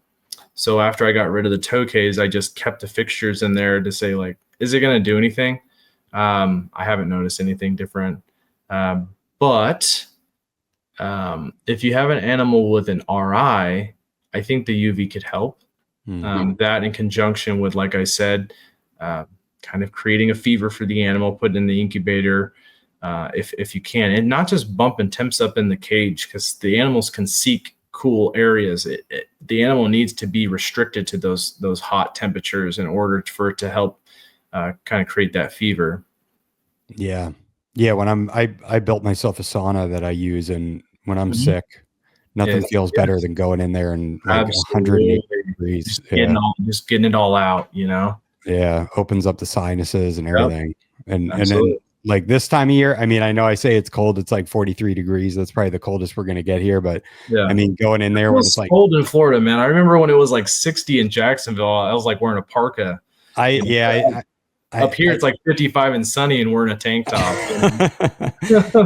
yeah, I think this year it's been a cold one so far. Like every morning's been like 43. So getting in the sauna when it's like 210 degrees, it feels Yes. so good. So you use UV in some instances, and you Sure. think that there's some benefits for immune function. Sure. And that's really all I think I don't think they need it. That's for sure. I think that it could be beneficiary to animals just to keep them healthy. If you are constantly running into RIs and stuff like that, maybe try to add it to your enclosure and see if that helps. But yeah, I don't really see any other benefit to it for the snakes, at least. Hmm. Uh, I just had somebody on to talk about lighting and everything, Thomas Griffiths, and something he told me that was kind of crazy was giraffes have like metabolic bone disease at zoos because they're supposed to be out in like the African sun. Mm-hmm. That You makes know, so much sense. yeah, like once he said it, I was like, that's so crazy that Yeah. they're getting metabolic bone disease. And it's because, like especially he's over in Europe. And so that's been like he's a consultant, and that's been like one of his problems that he has to solve is figuring out how to keep these giraffes from getting metabolic bone disease from not getting enough sunlight. Yeah, that's pretty interesting. Yeah. I mean, just Yeah. like all the bearded dragons and stuff that have had it, like we Yeah. gotta, but when we see stuff like that, it's sad, but it's also, they're clues to like, how do we fix it? How do we get better going forward? What else do they need? Those are the type of people we need is the problem solvers, the ones who don't just stop there and say, oh no, it didn't work, is say, well, why didn't it work? How can we make it better next time? What's the next, method going forward? Those kind of people are the ones that are going to help progress the hobby. Yeah. And his whole thing is, with snakes, do they need lighting? Do they need UVB? And he's like, no, you can put them in a drawer and they'll probably breed for you. And he said the same thing could be said about a person. You throw them in a room and they'll breed, and but like you said, they probably have that longing to feel, the sun on their skin and everything. Sure. and feel that it's something that I think a lot of animals are accustomed to. Yep. Do all your heating elements and everything shut off at night aside from the room heater? Like, do all the Correct. cage specific ones turn off at night? Yep, except for the baby racks. I just keep them between 77, 82. So they have that gradient within their cage all the time. But all of the subadults to adults, all of their lights turn off. Sunset. And up here this time of year, it's like the sun's setting at like 4. Jeez. So I don't know how you do that. Because in the summer, man, like the sun sets at like 10:30 at night. Oh my God. Wow. Yeah. That's wild. So it's give and take. This time of year, I think, the solstice, the 22nd. So that'll be the darkest time for us. And then it starts getting light again. Wow. All right. So everything shuts off at night. So they just get room temperature. And what do you keep the room at night? 77, you said? 77 is what I try to keep it all year round. Okay. Yep. Right on. Now, what about these animals out in nature? Have you done any herping? Do you plan to see them in nature? What do you know about them and how they live their lives out in nature? Yeah, I mean, from what I know, I would love to go out and look for them in the wild, but being as busy as I am, I just either have to raise my kids up a little bit more and bring them with me, because I can't just, my daughters would not enjoy a herping trip in the Amazon.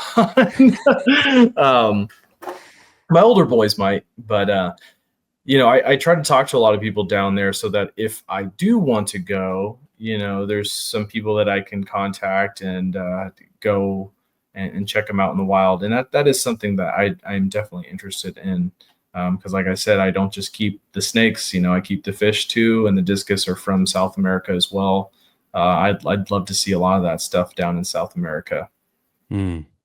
So where in the canopy are these snakes? Are they closer to the ground? Are they high up in the trees? I mean, if you've talked to people that are aware of that.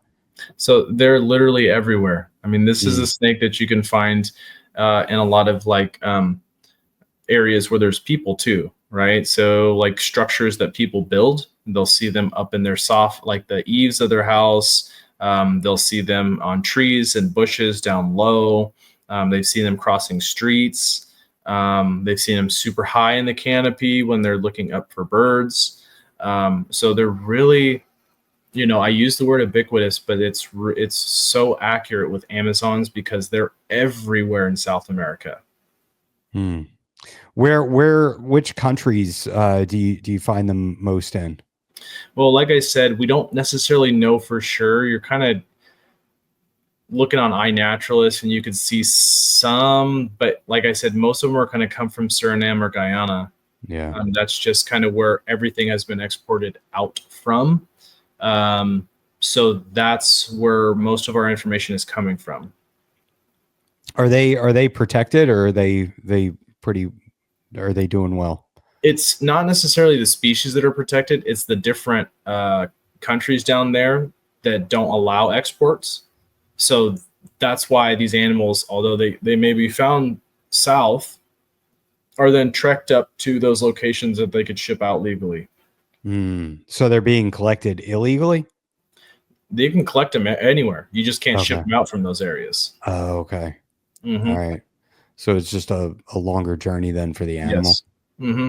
From what we know, right?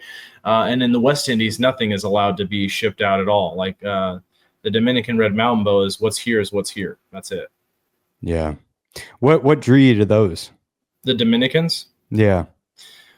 It was a species that I thought not enough people were working with, and they're gorgeous.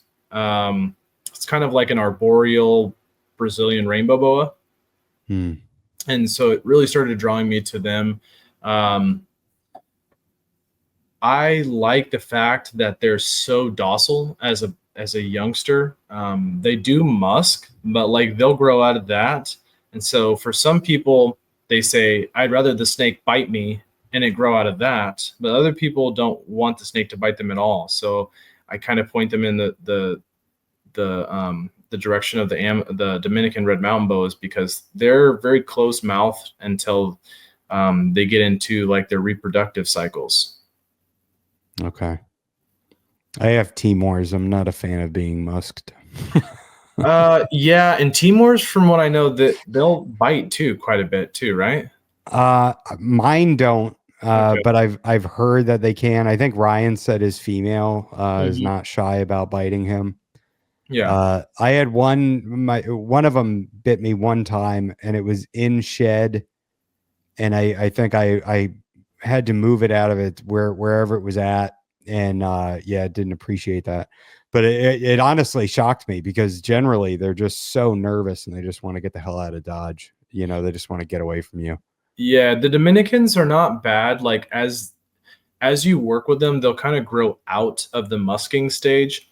However, if they feel like they're scared, they will musk, you know? So I tell people when they have them, avoid them feeling like they're going to fall. That's something that causes them to musk.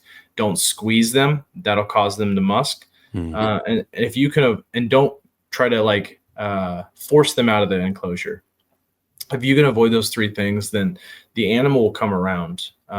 What I used to do when I first got my Dominicans is I would just open the door and I'd be doing other work in there, and I'd kind of let them kind of come out and check things out a little bit. And then I would go up to them, let them know that I'm, and then they would start coming out to me, and I could take them out, but without really grabbing them. They're kind of just coaxing them to come out on their own, and they wouldn't musk on me.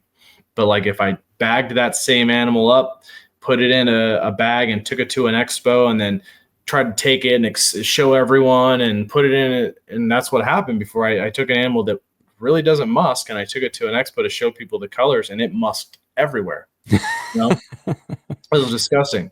But the thing is like where they're comfortable, and if you work with them, you can kind of get them to stop doing that so much, but that's their defense mechanism, so when they feel scared, they're going to resort back to that. I think you'd really like diamonds if you got diamonds. I'm just saying. Yeah, I probably would.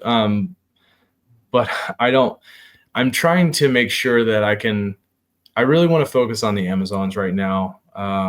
One day. Well, if I have a huge room too that I could section off, because if I do keep pythons again, I don't want to keep them in the same room as boas, just because there's a lot of things that shouldn't be transferred back and forth because it's deadly to one or the other.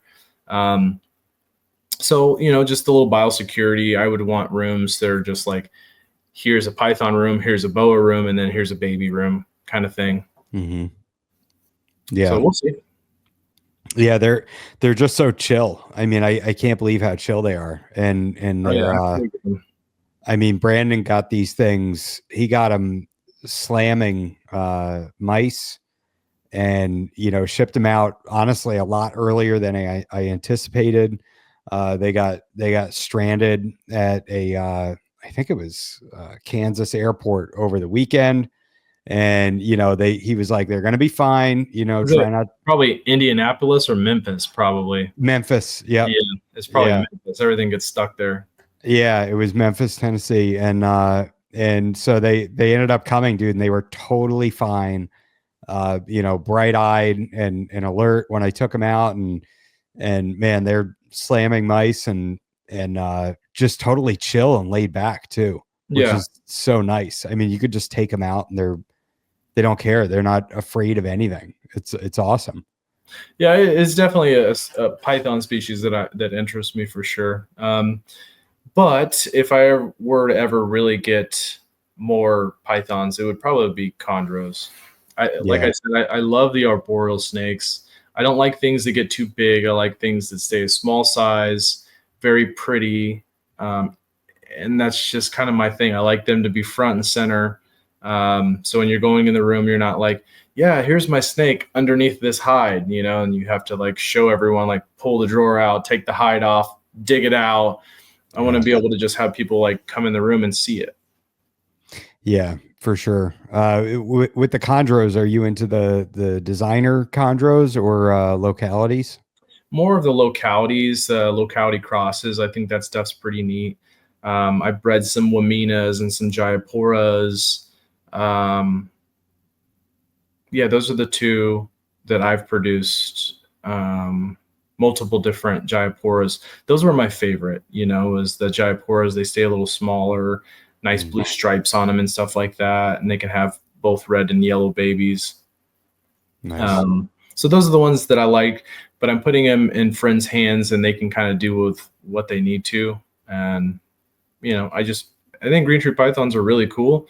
I just don't think they're for everyone. And right now there's kind of a trend that I'm seeing that everyone's like getting out of ball pythons and into green tree pythons. And I just don't think that's the best idea for people.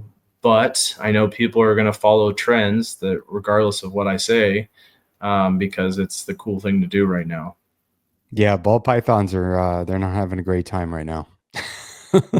I've told people this for a long time. I said, the thing is ball pythons will always be around, but the guys who are doing it at the top, those are the ones who are going to be successful for a long time. And all these other people, they'll never be able to really catch up. So you're going to have to just work with what you love. Like what species works for you? What species do you enjoy going into and seeing every time you go into your room? That's what you should be working with, and really only those. You shouldn't just work with something because it's a paycheck, Yeah, I mean, you can tell that you're passionate about the Amazon tree boas. That it's not a cash grab for you. No. And you see a lot of people where they come up and they've got whatever 30 ball pythons and it's just like it's just the paint job, and Yep. making the new paint jobs and all that. And then I think like what you said is right, that they're going to probably be the first ones to jump ship and sell everything off and try to move on to the next thing. Cause there's no purpose behind it, Yeah. So And it's yeah. sad, because I really enjoy the animals. Like this is the first year actually that I actually created an LLC and actually filed taxes. And the only reason I did it is just because my CPA has been kind of watching me, and he's like, Randy, this is like it is a hobby for you right now, but you're starting to make money doing this. And I know you're putting it back into caging and food and all this other stuff. He's like, but if the Department of Revenue ever comes and audits you, you have to be able to prove that it's a business, right? Or a hobby, excuse me. You have to be able to prove that it's a hobby and that you're paying out more than you're making. And so he's like, you might as well just put it on paper so that you never have that problem, because they can go back, 7 years or something like that, and try to collect as much information and have you pay taxes on all the stuff they think you were making money on. So, Wow. It's kind of back and forth, right? Because like it's not very consistent. And really, I want it to be a hobby, so I enjoy it. A lot of people, they get a business name, they get business cards, and they think it's exciting. Well, I've had a few businesses, man. Like running a business is not always fun. It typically is not fun. It's fun. Like business is really exciting to me. Like the thought of business, the the strategy behind business. I love that stuff. But running business is hard. It's mentally challenging. You have a lot of anxiety. There's a lot of things you need to overcome. Filing taxes, making sure you're doing everything properly. There's a lot of red tape the government tries to put in front of us, depending on which state you live in. And it's just not as fun when you're doing it through as a business, So I would always tell people, don't do this to become a business. Do it to enjoy the animal. And if you have enough animals and you're good at this, you're going to eventually grow into business anyways. Yeah, it's solid advice. Yeah. Enjoy the animals, man. Just enjoy them, and you'll make a name for yourself by just showing people that you take good care of your animals and you post them. Yeah. Yeah, for sure. Absolutely. Well, all right, man. Is there anything else you want to talk about, or do you think we covered just about everything? Yeah, breeding, cycling, baby stuff, my history. I mean, that's a little bit about it. The Dominicans, they're pretty much on the same cycle as the Amazons. I breed them. They start a little sooner than the Amazons, but other than that, they're pretty much on the same schedule. I typically get babies from Dominicans between July, August, and then babies from Amazons between like August and September. Right on. Yep. And where can people see your animals for sale? Are you up on Morph Market, or do you have a website? No, I've never had animals long enough to post them anywhere. Been very fortunate that people come to me when they know what they're looking for. That's awesome. If people want to try to stay up on what I'm doing, the best place to do that is Instagram. It's really the only place that I'll accept a friend request from just about anybody. You can go on there and you can follow my stories. I typically have highlights for every year's breeding season. For the past few years, at least, I've been doing it that way so that people can kind of click on it and see the progression of the animals that I'm pairing, what to expect, and where they're at the stages. So people can go there to follow me. If you try to add me on Facebook, you may stay limbo for a while because I typically only do like friends and close family on there. But Instagram, you can go to my name is there, the Randall Pegues, and you'll see me there on Instagram. Right on. Oh, you know what? Something I did want to ask you. How long is the female gravid for, and what temperatures are you trying to give her then, and how does she kind of regulate her own body temperature? Yeah. So typically we look around 120 days post ovulation shed. That's usually what people are marking on their calendars. So when the animal ovulates, we wait until the animal sheds. And then we call that a post-ovulation shed. We mark that date. And we typically say about 120 to 160 days from that point. That feels like a long time. Yep. Boas are just long gestation periods. Yeah. Pythons, they do it a little bit different because they're doing, part of their gestation with internally, and then they're depositing those eggs. And then the second half of their incubation is going to be external, right? Well put. Yeah. So, I mean, they're probably still about 120 days too. It's just, 60 days in, 60 days out. And boas are just one straight shot. So at least with pythons, like halfway point, you can see, oh man, I got slugs, get her back feeding, but you're going to have to wait a whole 120 days to realize that your boa just slugged out. And now you're going to have to give her a whole year off to recover for the next season. Yeah. So, yeah. And I try to stagger them. There are some boas that I'll put back to back, but you have to really know what you're doing because they need a lot of fat reserves going into it. So if the boa comes out after she gives birth and just looks super spindly and really sunken in, you need to give her a whole year at least off before you try to breed them again. But I do have some females that look like, damn, they just had a litter and they don't even look like they lost any weight. Those ones I may try again, depending on how they look when they're cycling. And when you said that you feed them heavy through the fall, right? Late summer into the fall, you feed them pretty heavy to get them ready to breed. Yes. What you said that you're feeding adults every 2 to 4 weeks. So is that like 2 weeks that you're feeding them, and is it also an increase in the prey item size? Yeah, I mean, I kind of judge it a little bit different based on the animal, right? I have some adults that are different sizes. But yeah, let's say an average size adult female Amazon, I'm going to try to feed them as much as possible, even throughout their gestation period. If I know an Amazon is gravid, I don't feed as big of meals, but that's going to be a different part of the season. That's going to be between spring and summer. I'll feed small meals. I'll keep offering, because a boa, unlike a python, pythons typically go off food when they're gravid. The boas can eat throughout their entire gestation period. Wow. And then after they give birth, boom, I want to try to feed them good again. But I'll feed little meals first just to make sure that like there's no problems after they had a baby. And then I'll start bumping it up to a small rat again. Okay. So you kind of slowly bring them back onto their Yeah, normal feeding when an schedule. animal's gone through a lot of trauma like that, you just want to make sure that you're not exacerbating it by giving them a huge meal, because these animals, I don't think a lot of people realize, it truly takes a true 7 to 14 days for a snake to digest its food.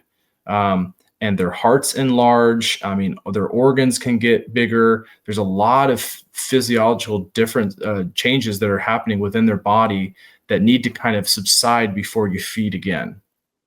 Yeah, for sure.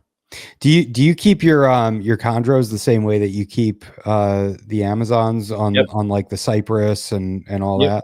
that? Uh, the chondros are the only thing that I kept with puppy pads.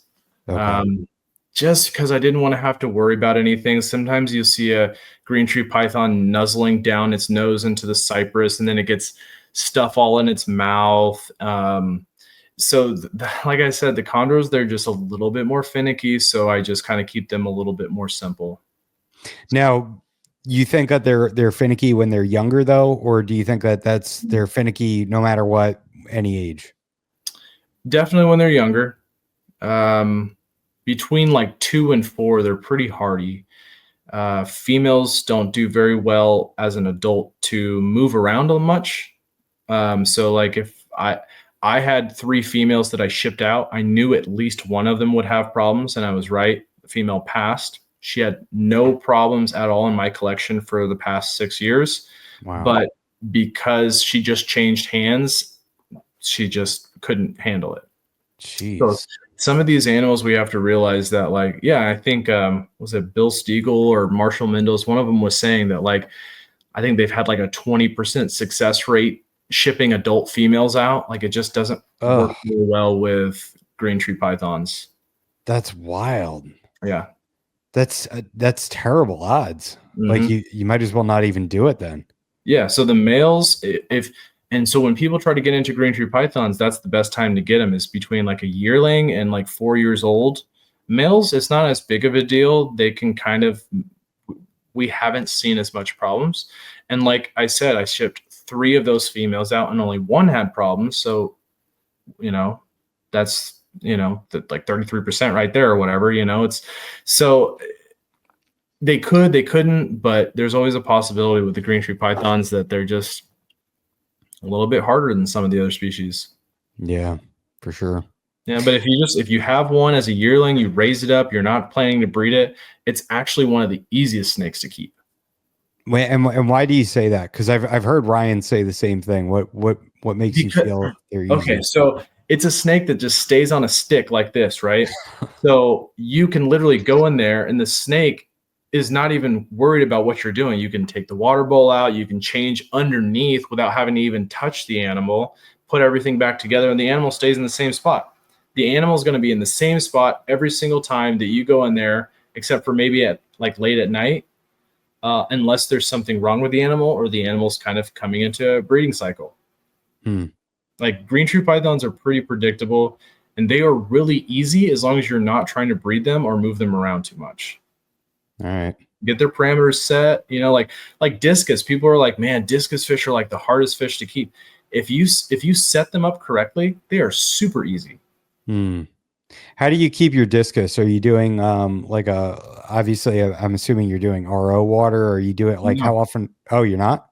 Nope. I don't even do water changes. I just do top offs. Oh, wow.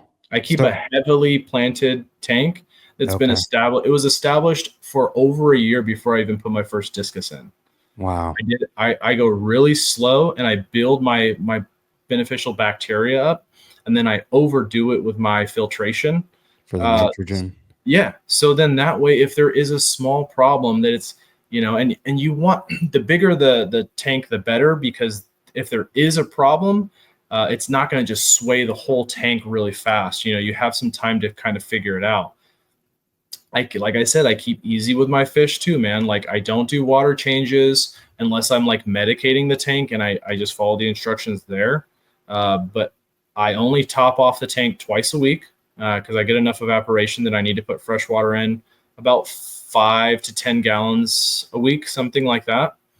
Um, and I just keep heavily planted tank in a really, really thick substrate that's undisturbed, because that also acts as a filtration system too.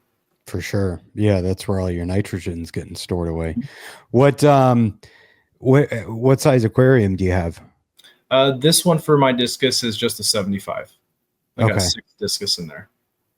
nice. And what kind of plants are you using? What's your favorite? Oh, I love crypts and needle leaf java fern. Yeah, those are my two favorite. I do have some stems and stuff in the back that I just cut and just. I like for fish tanks is you want to have, like, you can have whatever plants you want, crypts and java ferns and stuff like that, but they're slow growing. So Mhm. you want a plant that grows really fast to be able to absorb all of that excess nitrogen, right? All that excess, and it just uses it for growth really Sure. fast. So a lot of those stem plants grow really fast, and they're good for that. They're going to absorb all of that stuff.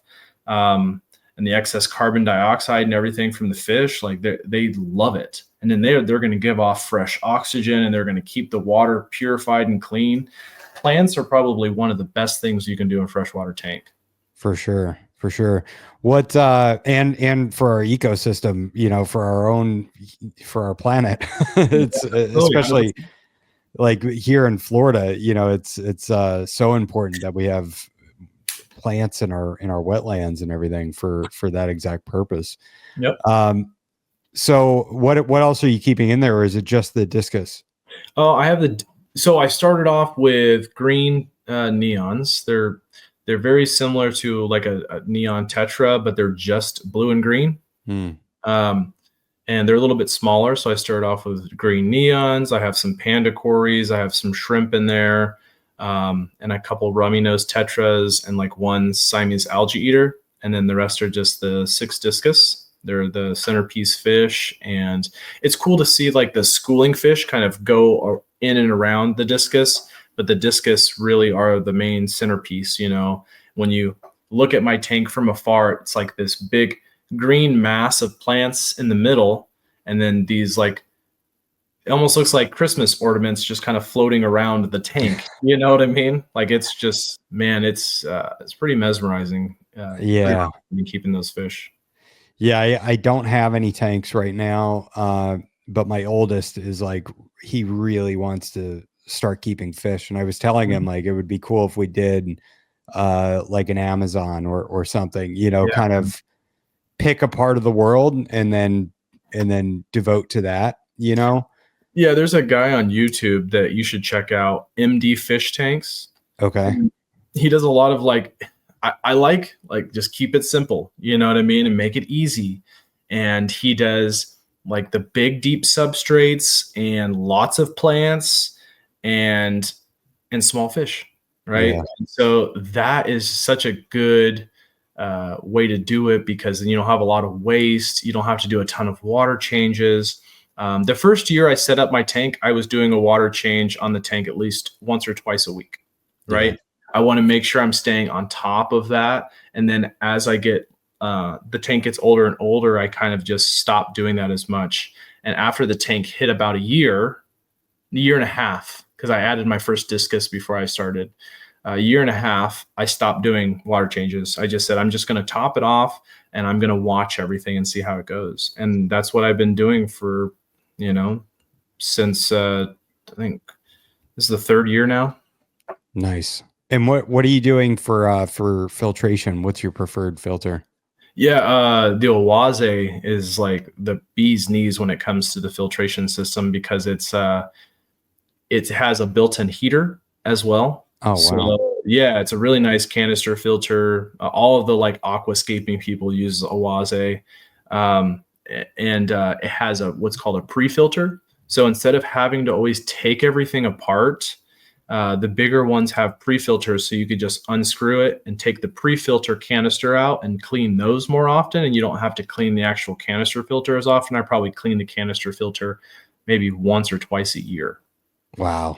Yeah. Dude, that's And then such a sweet setup. yeah, and then I have another canister filter that's also hooked up that has a surface skimmer attached to it. It's just like a cheap canister filter. It has a surface skimmer, so I make sure that nothing stays on top of the water. And then it also has internal UV, so that also plays into effect there. So I don't worry about things as much, because the filtration is just crazy good on that tank. Yeah, the UV is huge. That's Yep. a The UV, the extra Owaze filter, plus all the plants, plus all the deep substrate. You know what I mean? So my fish, they're happy. What kind of substrate did you do? Like a fine like a sand, or did you do like a thicker gravel? So if you watch that guy, the MD Fish Tanks, and I kind of use a lot of his method, is what he did is he takes really substrate that has a lot of nutrients in it. So you either want to get some substrate from someone else's tank, right, and put it in like a little bag, or try to get some really coarse stuff, like thick stuff on the bottom, and crush up a whole bunch of like root tabs. Because what you want to do is you want to create a really good nutrient dense layer first, and then you can cap that with either aqua soil and then sand, or just sand. And so when you plant your plants, you're planting them down through the sand and into that dense nutrient soil. And that's where the roots are going to be growing, right? And the sand really is just to look pretty and to keep things together, because like aqua soil is like little balls. Sometimes it's hard to plant in there. And the other stuff kind of gets all messy. So the sand kind of keeps things compact together, and you can push it down into the soil, and it doesn't come up as easy. So I cap everything with a really nice white sand, but underneath has really dense nutrients. And what are you doing for lighting? What's your preferred lighting? I still have the light from my reef tank that back in the day. They're like, we called them Chinese shit boxes, because there was just like these cheap Chinese LEDs that we used to grow coral, right? And they worked really well. So mine has ramping features on it, so it does something similar. I create it myself. I just put the percentages of the lights. They're white lights and full spectrum and blue lights, but for plants, you don't really want blue. It's going to promote like algae growth. So I just turn the blue off, since it was a coral light, and then I just do really low lightage, low percentage on the white light, and I ramp it up until about 50%. I never use anything more than about 50%, and then I ramp it back down as it turns off. And that light turns on. It's usually on for about 10, 12 hours a day, something like that. Yeah. That's So awesome. most people, they only turn their light on for like 6 hours. But if you do it at like 10% or 1%, you can keep that light on a little bit longer. So that's what I like to do. Do you have any driftwood in there or anything? Oh yeah. You'll have to check it out. I have driftwood that's kind of like in a shape, like kind of glued together like that. Yeah. Over a mound of these rocks that I got from my wife. Her and her dad went and did some opal hunting when she was a kid. And she had all this opalized wood that was just sitting in my garage in a bin. So I use opalized wood as all of the scape, and I super glued the hardscape together that way. And then I added my substrate and sand. Damn, that's awesome. Yeah, I got to check that out. Mm-hmm. All right, man. Well, thanks for having me, man. It was a blast. Yeah, hell yeah. It was cool talking fish too. It's now the Reptile and Fish podcast. Yeah, I do everything, man. I like it all. So Yeah, same here. Same here, man. All right. Well, thanks, Randy. I appreciate it. anytime, man. You have a good night. You too. Thanks.